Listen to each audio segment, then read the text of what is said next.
Silvio, estou de frente hoje com um pastor evangélico dos mais conhecidos e polêmicos do Brasil. Silas Malafaia é carioca de nascimento, mas abraçou uma fé que ultrapassa fronteiras. Malafaia tem o dom da palavra, poder que ele exerce há quase 30 anos em programas de televisão transmitidos aqui, nos Estados Unidos, Europa e África. É líder da igreja Assembleia de Deus Vitória em Cristo e combate abertamente a homossexualidade e o aborto. Silas trouxe esses temas para as últimas campanhas eleitorais, o que lhe rendeu alguns processos e muita publicidade. Recentemente, ele foi citado pela revista americana Forbes como um dos pastores mais ricos do Brasil. Não deixou por menos, disse que vai ferrar a Forbes. Pastor, antes de mais nada, muito obrigado pela presença aqui nos nossos estúdios. É que agradeço. Vamos começar pelo assunto mais atual, pela Forbes. Sim. Que é recentíssima. A revista publicou que o senhor está em terceiro lugar entre os pastores evangélicos mais ricos do Brasil, com uma fortuna pessoal avaliada em 150 milhões de dólares, que dá, em números brasileiros, 300 milhões de reais. E o senhor contestou essa informação. Sim. Deixa eu te falar, Gabi. Safado, sem vergonha, bandido, caluniador, tem tudo que é lugar. Pastor, padre, jornalista, tem tudo que é lugar. Quando a Forbes faz uma declaração dessa, não é uma declaraçãozinha qualquer. Eu vivo de quê? Eu vivo de que pessoas acreditem em mim para darem ofertas, na verdade, porque eu sou um pouco diferente de outros pastores. As ofertas que eu recebo é mais de gente que não é da minha igreja. Eu sou pastor de igreja há 2 anos e meio. Então, há 30 anos eu sou conferencista e tenho programas de TV e recebo verbas de pessoas que não me conhecem de perto. 80% são evangélicos e 20% é gente de tudo que é religião. Então, quando eles falam isso, o que subentende? O ser humano é um ser inteligente, que raciocina, que pensa. Peraí, esse cara tem 300 milhões, está roubando de gente. Não, roubando não. Está metendo a mão. Mas eu gosto de ser, desculpa, eu sou muito franco. Esse cara está com essa grana toda porque está metendo a mão em alguma coisa. Aí vamos lá. Onde é que está a mentira e a safadeza? Primeiro, minha declaração do imposto de renda, eu vou fazer porque você tem credibilidade. Estou sendo honesto. Se eu tivesse no outro programa, um outro jornalista, mas como você é uma jornalista de muita credibilidade, então exclusivamente aqui para você, aqui, e no meu programa de TV, porque eu não devo nada, não tenho nada a temer, eu tenho aqui o espelho de bens do meu imposto de renda, tá aqui, coisa sigilosa que ninguém dá, ninguém abre, eu estou aqui com ele. O meu imposto de renda, depois você pode olhar o final, onde diz sobre o patrimônio que eu tenho, é 4 milhões de reais. Nesses 4 milhões de reais, tem 2 milhões do capital da editora Central Gospel, porque você é obrigado a declarar o capital, né? Quando você abre uma empresa, qual é o capital dessa empresa? Então isso entra no imposto de renda. Então eu tenho uma casa, 6 apartamentos, 3 meus filhos moram, 3 eu comprei em comodato de construção, que ainda faltam 30 prestações em Vila Velha, de um construtor evangélico. Eu tenho um apartamento em Boca Raton, que está aqui a declaração de bens do Banco Central, ela está aqui. Comprei por 149 mil dólares para pagar em 30 anos. Se eu pegar esse patrimônio atualizado, porque você na declaração do imposto de renda, você põe o dia que você comprou. Mas se eu pegar isso e atualizar o valor que vale a minha casa, que aqui está por 800 mil, porque foi quando eu comprei, eu vou ter aqui de patrimônio atualizado de valores de hoje, 4 milhões e meio, ok? Aqui tem 4 milhões porque tem 2 milhões da minha participação na minha empresa. Então, se eu tirar isso e atualizar, então o que a Forbes está falando, primeiro, é mentira. O jornalista, o correspondente, eu acho que ele vai perder o emprego, porque eu vou processar a Forbes nos Estados Unidos. Eu não vou processar aqui. Aqui não tem graça. Eu vou fazer doer lá. Porque eu acho uma safadeza você denegrir, porque se eu tivesse, eu também diria. Porque há 25 anos eu não tenho salário de pastor. Eu sou pastor há 30 anos, tive salário por 5 anos, não que seja pecado errado, é bíblico. A Bíblia fala até que o pastor tem que ganhar muito bem, pela Bíblia, que ele tem que ser muito bem tratado. Mas há 25 anos eu não tenho salário de pastor. Há 25 anos eu vivo de quê? Como conferencista, eu talvez seja o pastor que mais oferta ganho quando prego fora, porque estou na televisão, essa coisa toda, e da minha editora. Para você ter uma ideia, nos últimos 5 anos eu vendi mais de 1 milhão de livros meus por ano. Mais de 1 milhão. Eu sou o pastor que mais vendo livros, eu sou o pastor que mais vendo palestras em DVD e em CD. Então, eu não posso aceitar que uns caras venham dizer uma coisa com o objetivo, que esse é o objetivo, é colocar um bloqueio na sociedade, que tudo que é pastor, o que ele tem, ou foi roubado dos fiéis, que é um bando, desculpa a expressão, de otários, certo? Então, eu fiquei nervoso com esse negócio. Eu vou contestar um pouco. A revista Forbes é uma revista que trata basicamente de fortunas. Não é novo, é associado à religião, a todas as religiões, digamos, não estou isentando a católica. As religiões são associadas a fortunas. No caso da evangélica, associada ao dízimo pago pelos fiéis. E aí levanta-se a questão sempre, tem sempre esse mistério do dinheiro em torno da religião evangélica, que vem do dízimo, etc e tal, que sustenta as igrejas. Também vem com dízimo. Também, estou dizendo. É dízimo também. Não é obrigatório, mas tem. Verdade. Não é obrigatório. Sim. Agora, no caso, esse interesse por essas fortunas que aparecem nas pessoas associadas à religião, por que não seriam do interesse da Forbes? Ela trata de outras fortunas, ela trata de fortunas de muita gente. Ela cita o Ike como o Ike Batista, ela cita todo mundo. Por que não citaria os brasileiros associados à religião? E mais, a revista se defendeu citando fontes. Ela disse Ministério Público, mentira, Polícia Federal, mentira, e imprensa. Mentira, primeiro, não tem um dado. Na imprensa, seja jornais ou revistas, não tem um dado para ele declarar que eu tenho 300 milhões. 2, a Polícia Federal e o Ministério Público Federal, que são instituições de muita credibilidade, legalmente, eles não têm autoridade de falar nada de ninguém. Só tem um órgão, Receita Federal. E que para falar do que eu tenho, um juiz tem que autorizar. Porque sigilo fiscal, sigilo de patrimônios, sigilos bancários, só um juiz pode quebrar. Então eu disse para você, a Forbes pode falar da fortuna de qualquer um, mas fale dos que tem. Quando ele diz que eu tenho 300 milhões de reais, o que a pessoa vai associar? É o ser humano, o cérebro humano, o ser humano, ele é um ser que diferencia dos animais, porque ele tem inteligência e percepção, ele faz associações. Então diz assim, pô, esse malandro aí, esse vagabundo aí, tem 300 milhões porque roubou os fiéis. Então essa é a ideia. E eu não vou receber fama daquilo que eu não tenho, porque para o milionário, Gabi, para o empresário sair, olha, eu estou entre os 100 mais ricos do mundo. Isso dá até crédito para o cara. Os bancos, pô, esse cara aqui está entre os milionários. Para mim é o contrário, o efeito é negativo. Mas, o pastor, você não devia estar fazendo esse tipo de não defesa da teologia da prosperidade. Não, diferente. Aí vem cá. Quem disse? Existe uma coisa, existe o besterol da teologia da prosperidade, existe a teologia da prosperidade da Bíblia. Então explica pra gente. Eu explico para você qual é o besterol da teologia da prosperidade. Olha, vem para Deus que você vai ficar rico, vem para Deus que se você tem um emprego você vai ser patrão, venha para Deus que você vai ter um monte de casa. Então isso é o besterol da teologia da prosperidade. Agora a prosperidade está em toda a Bíblia. E o cerne da prosperidade diz assim, bem, pastor, me diga uma coisa que a Bíblia mostra que a pessoa pode ser próspera. Ou então, o que faz uma pessoa ser próspera à luz da Bíblia? A Bíblia diz que prosperidade é obedecer às leis de Deus. Tem um salmo, que é o Salmo 112, que diz assim, bem-aventurado o homem que teme ao Senhor e que obedece os seus mandamentos. A sua geração será poderosa. A sua descendência será grande na terra. Fazenda e riqueza haverá na sua casa, e a sua descendência permanece para sempre. O Salmo 1, que é um salmo muito lindo, que diz que aquele que medita dia e noite na lei do Senhor, olha o que diz o salmo, é muito interessante.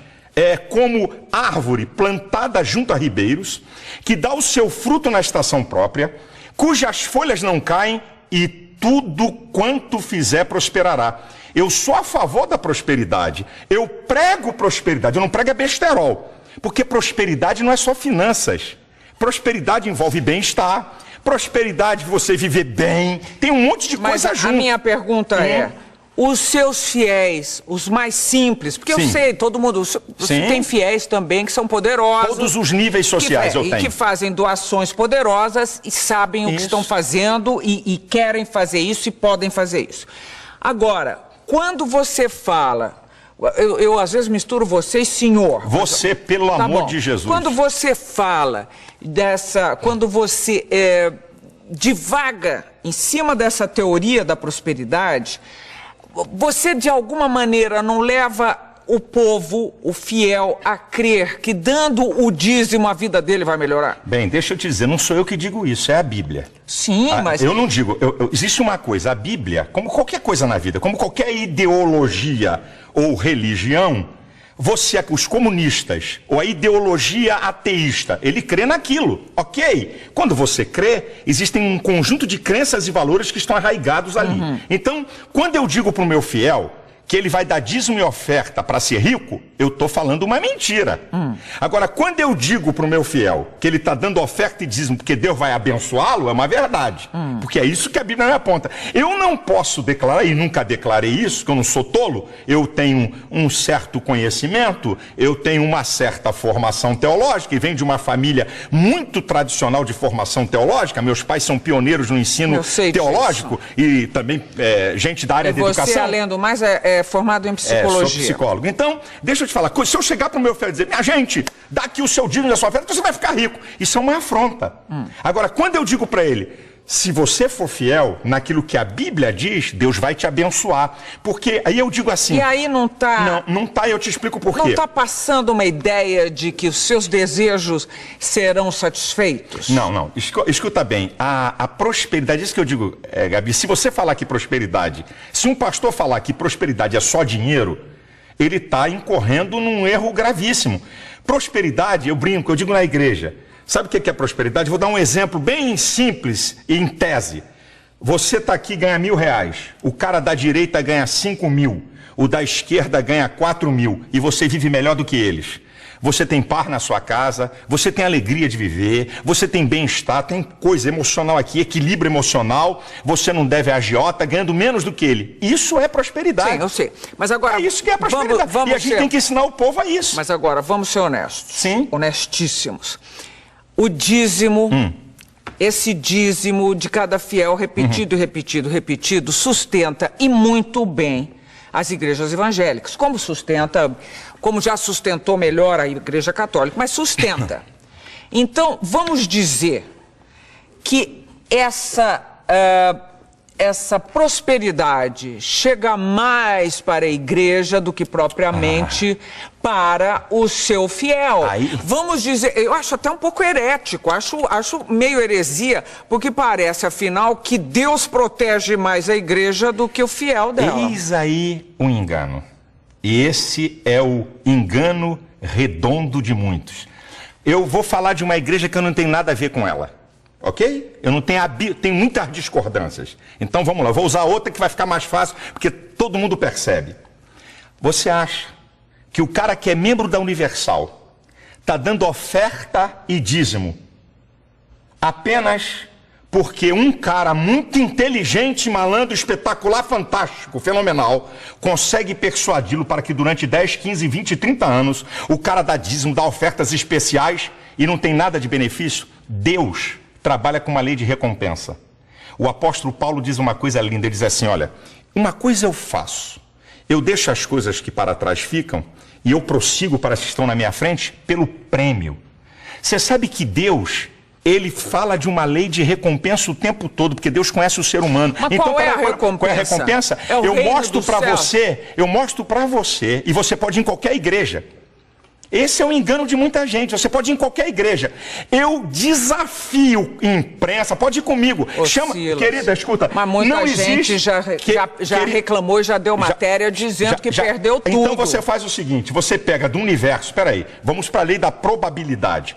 Então, você tem um grupo, é assim que se faz as pesquisas. Você tem um grupo de 1.000 pessoas, onde 30%, não vou nem ser mais, 30% abandonou a fé, reclamou que perdeu tudo. Agora, você tem um grupo de 1.000 pessoas onde 1 ou 2 estão reclamando. Esse número, Gabriela, não é pastores, não somos nós, eu não mudo vida de ninguém, eu não transformo ninguém.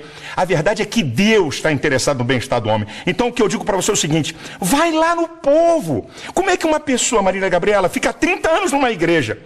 40 anos numa igreja, dando oferta e dízimo e não tem benefício nenhum. É um imbecil idiota. Não. Então, como é que é isso? O maior beneficiado são as pessoas, não a igreja. Eu acho que encontra um conforto, um tipo de conforto. Encontra muito mais. Bom, um conforto, um estímulo. Mas... Gabriel, Silas, você falar que alguém não vai ficar numa igreja por uma pessoa, eu garanto para você, quem está nos vendo aqui, está achando você muito mais interessante do que eu, porque existe uma capacidade de liderança, uma maneira de se expressar que faz um líder. Mas você não consegue segurar uma pessoa há 30, 40 anos dando dinheiro. Você até consegue isso para te seguir.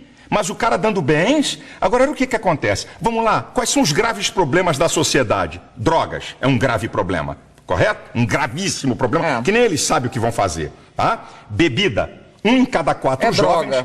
É droga, eu quis separar, né? Porque a bebida é uma droga diferenciada, né? Muito diferente, a gente pensa que é mais leve, que é legal. Então, você tem... as drogas não licenciadas, boa a tua ajuda, e tem a droga legal, problemas. Quais são os problemas? O desarranjo familiar. Minha filha, a igreja trabalha para recuperar essas pessoas sem o Estado dar R$1 no de graça para o Estado. Então o cara, Gabi, nós temos essa experiência, o cara tem um único filho. Ele diz, eu daria tudo que eu tenho para tirar esse cara da cocaína. Eu daria tudo que eu tenho para tirar esse cara do crack. Eu daria tudo para tirar meu marido da bebida. Aí vai para a igreja. O filho volta, é restaurado. Quanto vale isso? É ele. Aí você vai perguntar ele assim, eu fui beneficiado? Ele diz assim, se eu der o dinheiro todo que eu ganho, não paga, não é o que o pastor fez. Eu não gosto desse negócio de pastor. Pastor é apenas um condutor, mas o que Deus faz na vida das pessoas. Eu não faço nada, Gabi. Eu creio num Deus que faz. Ô Silas, mas agora vou terminar esse bloco. Mas você anda de avião? Sim. Você é uma igreja que tem avião próprio, você citou um apartamento nos Estados Unidos, e em uma outra matéria que eu li sua, você dizia que alguns apartamentos a pagar há 30 anos.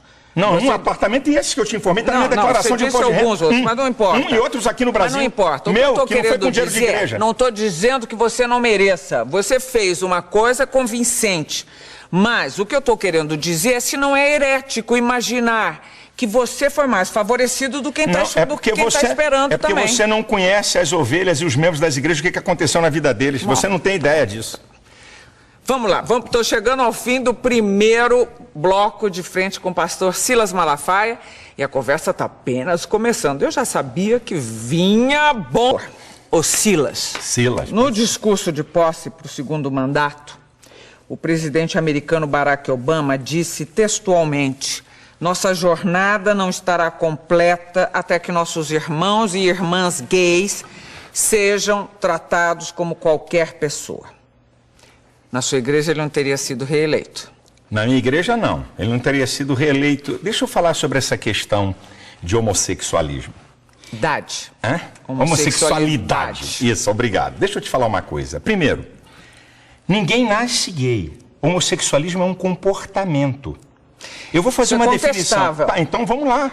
É contestável. É contestável? Eu mando vir na genética. Quem é que pode dizer se alguém nasce gay ou não? Não é a psicologia, é a genética.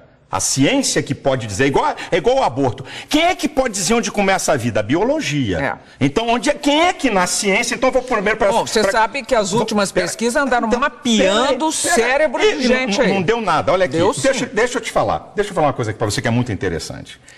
Ninguém nasce gay. Não existe ordem cromossômica homossexual. Não existe gene homossexual. Existe ordem cromossômica de macho e de fêmea.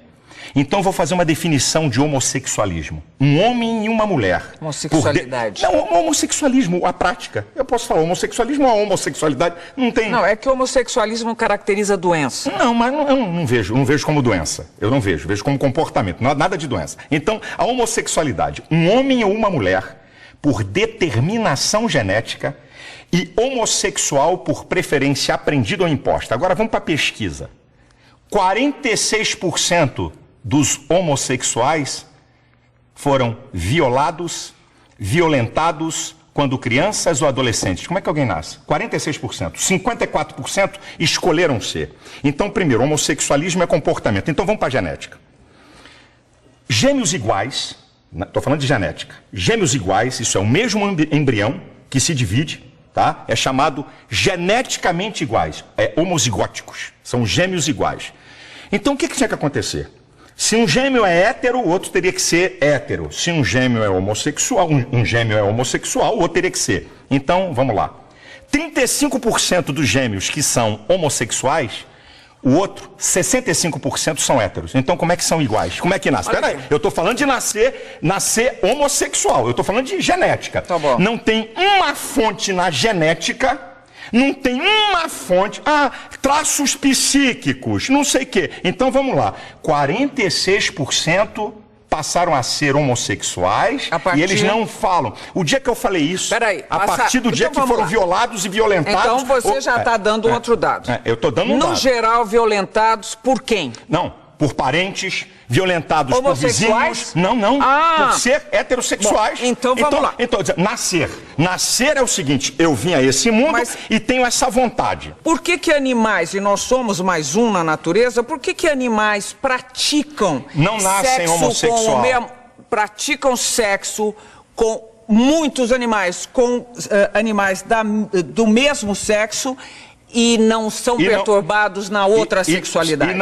E não é os animais não são considerados uma prática homossexual. Vem cá. Não há olha a pergunta que você me fez. Olha a pergunta. Nós estamos conversando e disse assim, eu disse aqui, ninguém nasce homossexual. Foi a minha resposta aqui para você. Eu já disse que é contestável. Você disse que é contestável, eu digo, o que tem argumento. A ciência, o que é ciência? Tem que ter observação. Por que a evolução é teoria? Porque você não pode comprová-la na observação. Agora, então, escute. Peraí, essa conversa não vai terminar nunca. E eu quero saber de você. Você quer saber, eu tenho que te responder. Eu quero saber qual é a tua questão com a homossexualidade. Eu vou te dizer qual é a questão. A minha questão aqui no Brasil é os direitos que eles querem em detrimento da coletividade. Quais são os direitos? Os direitos, então eu vou dizer para você. Serem respeitados, não serem mortos e agredidos. Não, nada disso. Vamos lá, você está falando de mortos. Quando eles falam de números, que eu acho que ninguém deve morrer. Eu não quero que ninguém morra de nada. Mas quando eles utilizam números, é contra eles totalmente. Eu vou nessa do número já. Mas vamos aqui. O que eles querem na PLC 122? Número 1. Lá no artigo 20, parágrafo 5º, está dizendo o seguinte, que se um homossexual sofrer constrangimento vexatório de ordem ética, moral, filosófica, tá lá. Então, ok? 3 a 5 anos de cadeia. Então vamos para a Constituição. Artigo 5º, inciso 8. Ninguém será privado por convicções filosóficas, religiosas e políticas. Então quer dizer, o que é... No caso deles, é que eles estão querendo ser tratados como os outros. O que é constrangimento filosófico? Quem é que define isso? Significa o quê? Se olhar para a cara de um homossexual mal, olha, você está me constrangendo filosoficamente. O que é isso? Que papo é esse? Pera aí um instantinho, O artigo 8, a linha... exagerando, é o que está lá. Artigo 20, parágrafo 5º. Não, você está... Aqui, ó. Não, tô com ela. Não, aqui, você quer que eu leia? Mas a interpretação que você está dando... A interpretação é o que está aqui. O meu medo é que o que você fala com toda a propriedade e convicção possa...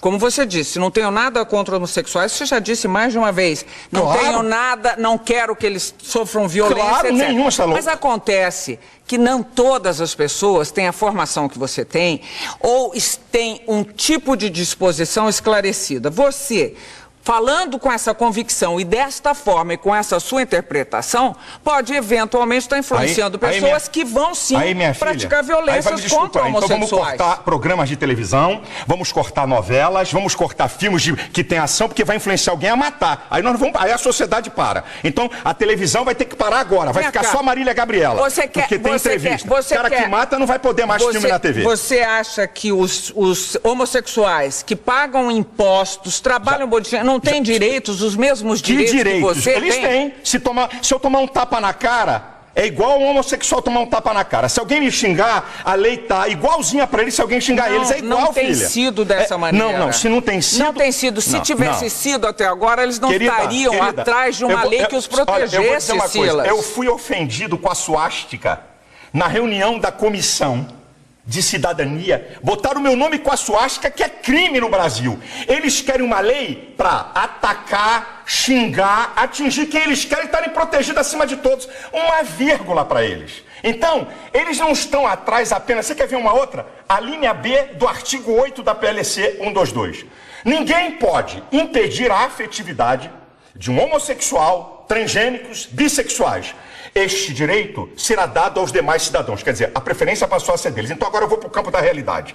O lugar do culto é protegido pela Constituição. Tá certo? Lugar do culto, lá dentro do culto. Ninguém entra, ninguém faz bagunça que vai dançar. O pátio da igreja não. Então o que significa que essa lei estiver aprovada? Se no pátio da minha igreja tiver um casal de homossexual se beijando e eu botar pra fora, 3 a 5 anos de cadeia. O que eu vou dar esse mole pra eles aonde? Nunca. Vem cá. Os seus fiéis, imagino, entre eles deve haver homossexuais. Que foram ou que estão buscando sair.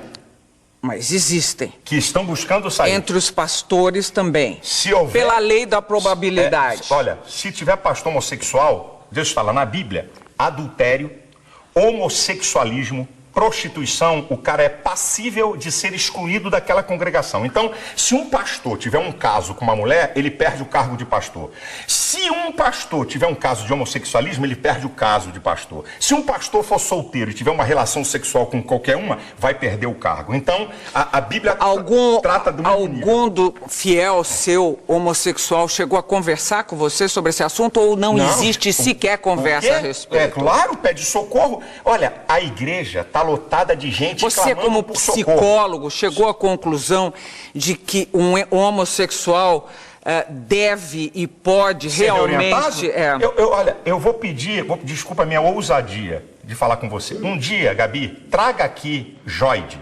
É um pastor que foi travesti na Europa, está casado há 12 anos, que eu falando é uma coisa. Você tem que ver, ele tem foto, ele como travesti, bonitão, peitão, colchão, babababá, ele tem as fotos. Ouça alguém que foi reorientado.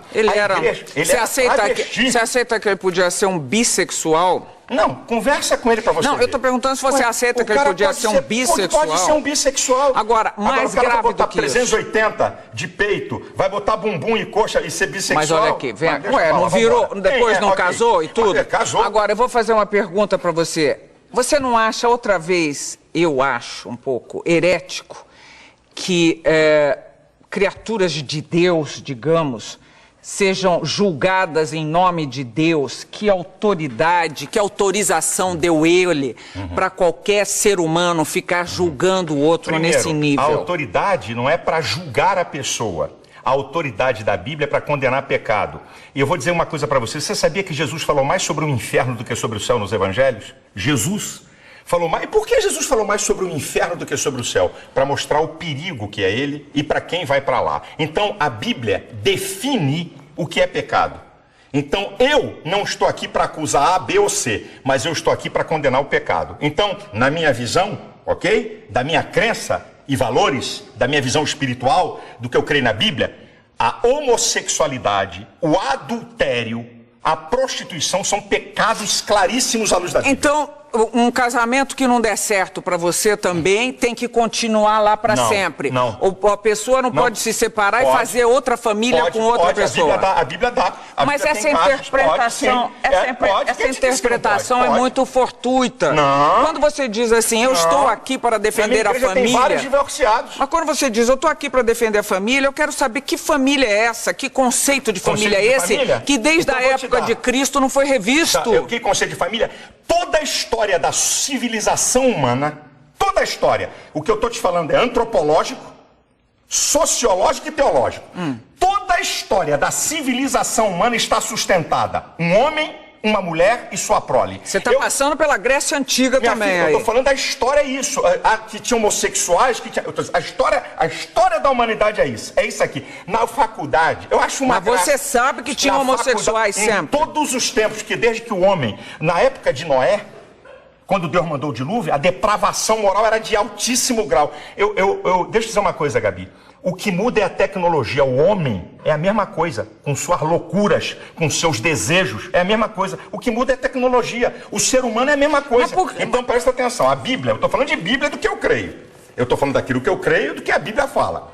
A Bíblia é um livro para quem quer crer ou quem não quer crer, que é um direito de cada um. À medida que eu sigo aquele livro, certo? Que eu creio que é a palavra de Deus, porque é a única fonte de conhecimento filosófico, teológico, científico e vulgar. Não tem outro livro no mundo que tenha essas 4 fontes de conhecimento. Só a Bíblia. certo? Nenhuma verdade científica da Bíblia até hoje foi derrubada. Nenhuma delas. Então, quando uma pessoa, certo? Na igreja, uma pessoa... Estou falando da família. Vou voltar para a família. Então, a família nuclear... Na faculdade, é isso, tá aqui me lembrando o que eu estava falando. Na faculdade eu ouvi. Durante 5 anos, eu ouvi isso que eu vou te falar. A criança, quando nasce, o primeiro objeto de amor dela é a mãe. Ela faz ruptura dela com a mãe a partir da figura paterna. A partir da figura paterna, a criança faz diferenciação entre ela, a mãe e o mundo. Eu cansei de ouvir isso. Sabe de Freud, que tanto falam? Freud estudou o caso de uma paciente homossexual e descobriu que ela é homossexual pela relação dela com o pai. Manda rasgar o compêndio de Freud. Manda eles rasgarem. Tá lá, estudo de Freud. Ele reorientou a mulher e ela passou a ser heterossexual. Então vai dizer que não pode ser reorientado? Quem disse que todo mundo... Eu não tô aqui, Gabi, eu não tô aqui para impedir ninguém de ser homossexual. Eu não tô aqui para impedir ninguém de adulterar. Eu não tô aqui para impedir ninguém de se prostituir. Isso é problema de cada um. Olha, eu vou fazer vou propor um problema a você, que é contra, inclusive, o aborto, a legalização do aborto. Supondo que nasça uma criança e que a mãe dessa criança não vai poder criá-la. Um casal homossexual se dispõe a criar essa criatura, que senão vai ficar jogada à disposição do que seja, numa instituição que vai tratá-la mal. Você acha que ainda assim um casal homossexual não pode ter essa criança e fazer dela um belo cidadão, uma bela cidadã e criar um ser humano digno, com todos os seus direitos, com toda a sua inteligência, com toda a sua com todo o seu amor e compaixão pelo outro? Primeiro, tem mais na fila casais héteros esperando crianças? Não, eu não estou perguntando isso para você, eu estou perguntando conceitualmente. Eu estou falando das novas famílias. Eu não acredito que 2 homens possam criar uma criança perfeita no sentido total que você quer, como um ser. Eu não acredito, porque eu acredito que Deus fez homem e mulher, e esses seres é que se completam. E ó, tá na França, ninguém chamou de fundamentalista, hein? Silas, ninguém chamou de fundamentalista. As famílias eu não acredito mudaram. Nisso. Mudaram. Querida, a sociedade como um vamos ver daqui mudou. a 50, 60 anos o que vai acontecer. Mudou tudo, daqui Silas. a 50, 60 anos. Mas daqui a 50, 60 anos, o que é que pode acontecer? O que pode acontecer? Crianças que essa questão de adoção é agora nova, 10 anos, 12 anos, não tem mais do que 15 anos isso no mundo. Então, não adianta agora vir com fotografia de jornal e mostrar 2 caras com uma criança feliz. Essa história para mim não me convence. Não estou falando só disso, estou falando de 2 mulheres ou 2 homens. Eu não acredito que 2 homens e 2 mulheres tenham capacidade para desenvolver um ser humano. Não acredito. Eu acredito que um homem e uma mulher... Eu não acredito nisso. Eu conheço muitas pessoas que foram criadas dessa forma. Daqui a uns 30 anos você pode me dizer alguma coisa. Você já está pré-julgando, Silas.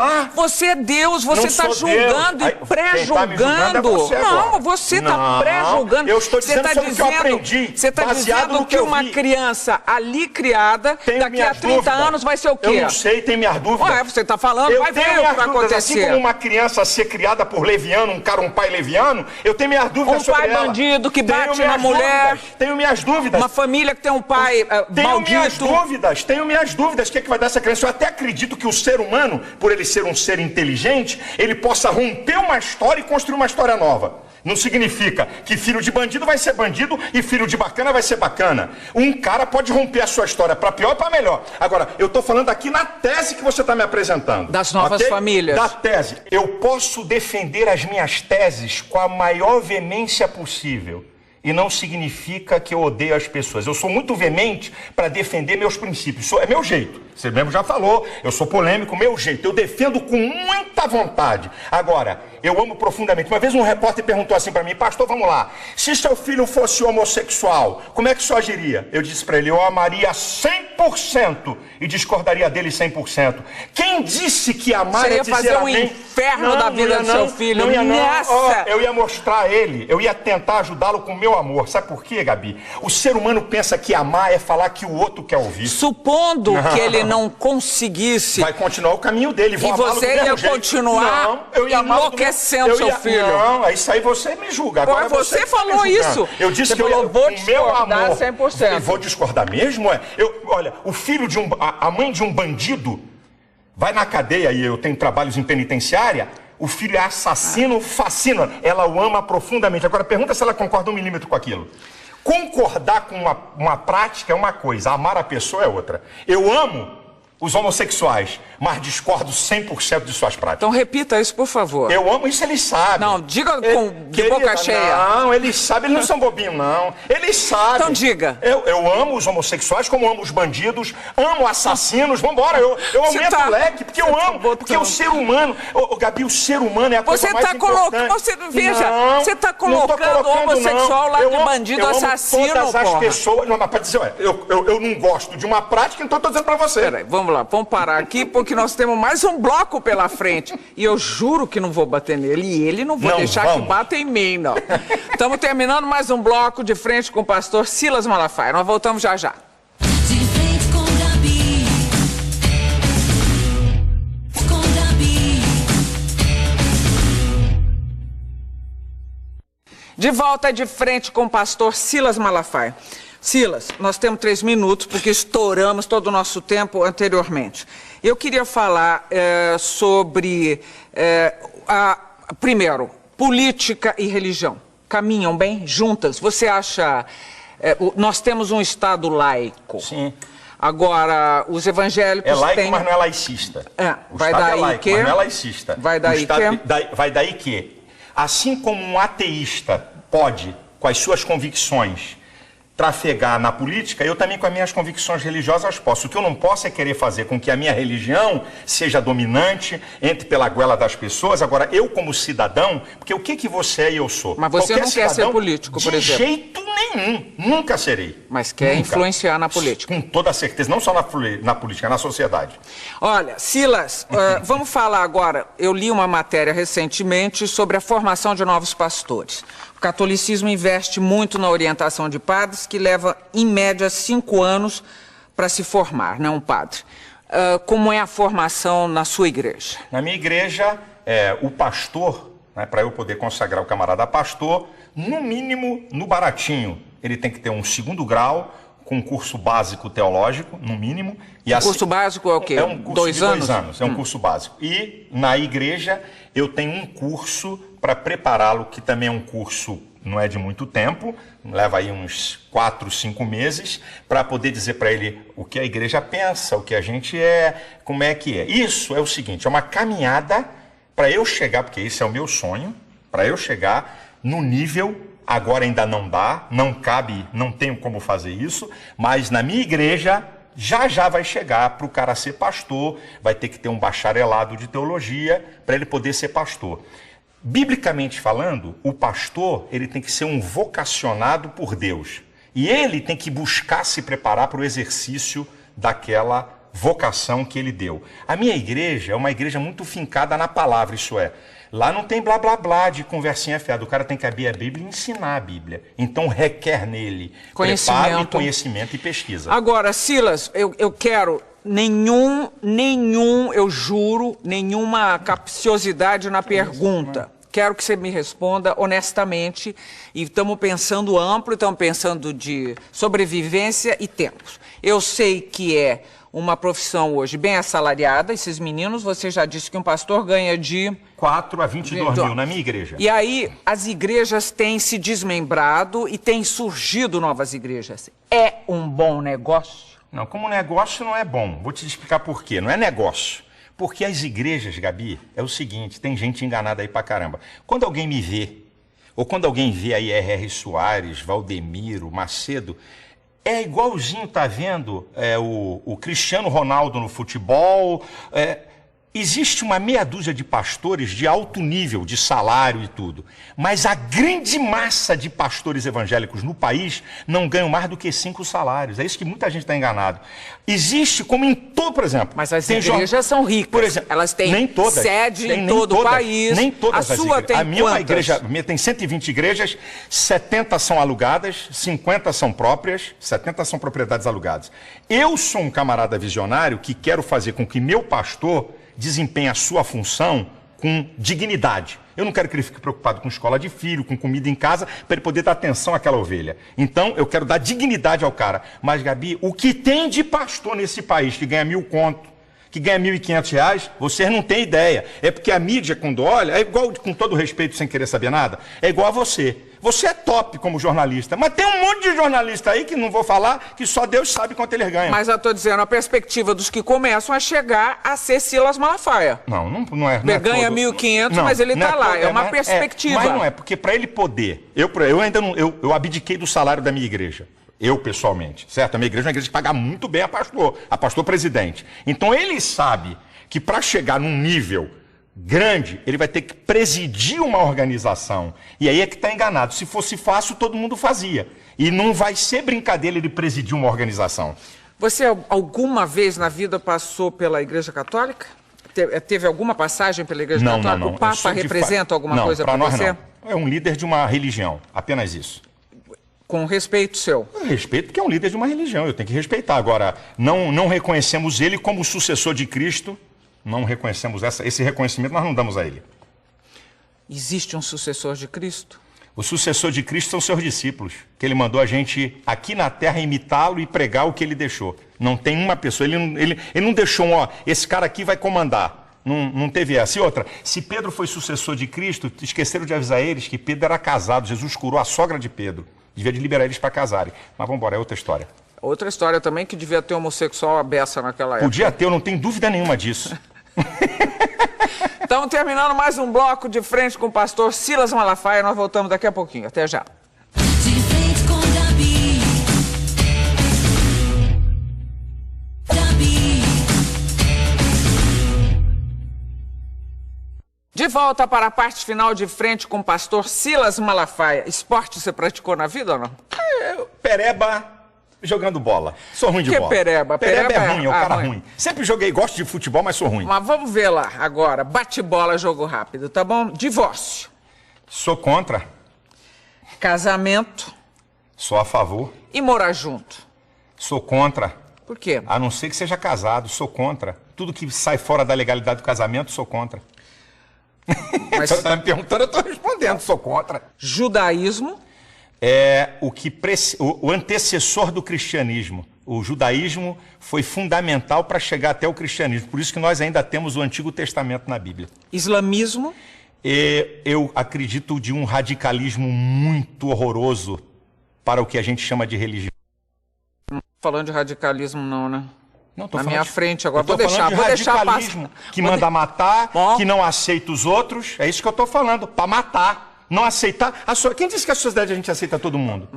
Ué, Okay. quer dizer que ser bacana é aceitar todo mundo? É isso que é o bacana? É ter um olhar condescendente. Não, é aceitar todo mundo. É entender. Você que é psicólogo devia entender isso. Não vamos começar a brigar de novo. Não, né? A vida não é assim, não. Parada gay, então. Diga pra mim. Parada gay é uma publicidade acerca de algo que eles estão mentindo o tempo todo e que a Folha de São Paulo fez a casa cair, sobre o número.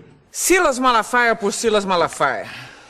Eu sou o seguinte, eu acho que de vez em quando eu sou chato, de vez em quando eu sou muito duro para questionar as coisas, assim, no embate eu podia muitas vezes... Não é aqui com você, muitas vezes eu falo alto demais, quando eu estou num embate eu podia falar mais baixo. Minha esposa diz, Silas, diminui um pouco o volume, minha esposa diz assim.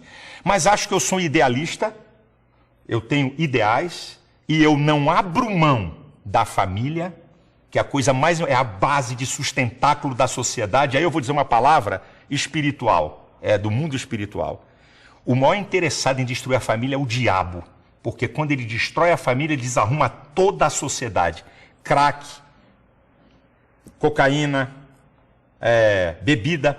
Vai lá numa análise bem profunda se não tem uma participação dessa história da família. A família é uma coisa muito, muito importante. Olha aqui, obrigada pela entrevista. Deus te abençoe, viu? Meu desejo é que esse Deus que eu creio se revele cada vez mais a você e que as pessoas que estão nos assistindo, eu não conheço as pessoas, não sei o que está acontecendo com elas, mas se você me permitir, eu quero liberar uma palavra. Talvez precisando de cura, talvez gente sem paz, talvez gente perturbada com as coisas da vida, que Deus se manifesta a você, trazendo paz, alegria e equilíbrio. Que o meu, que eu não sei se é o mesmo seu, te perdoe. Ele me perdoa, porque eu sou pecador. Obrigada, Silas. A gente se vê aqui no próximo programa. Até lá.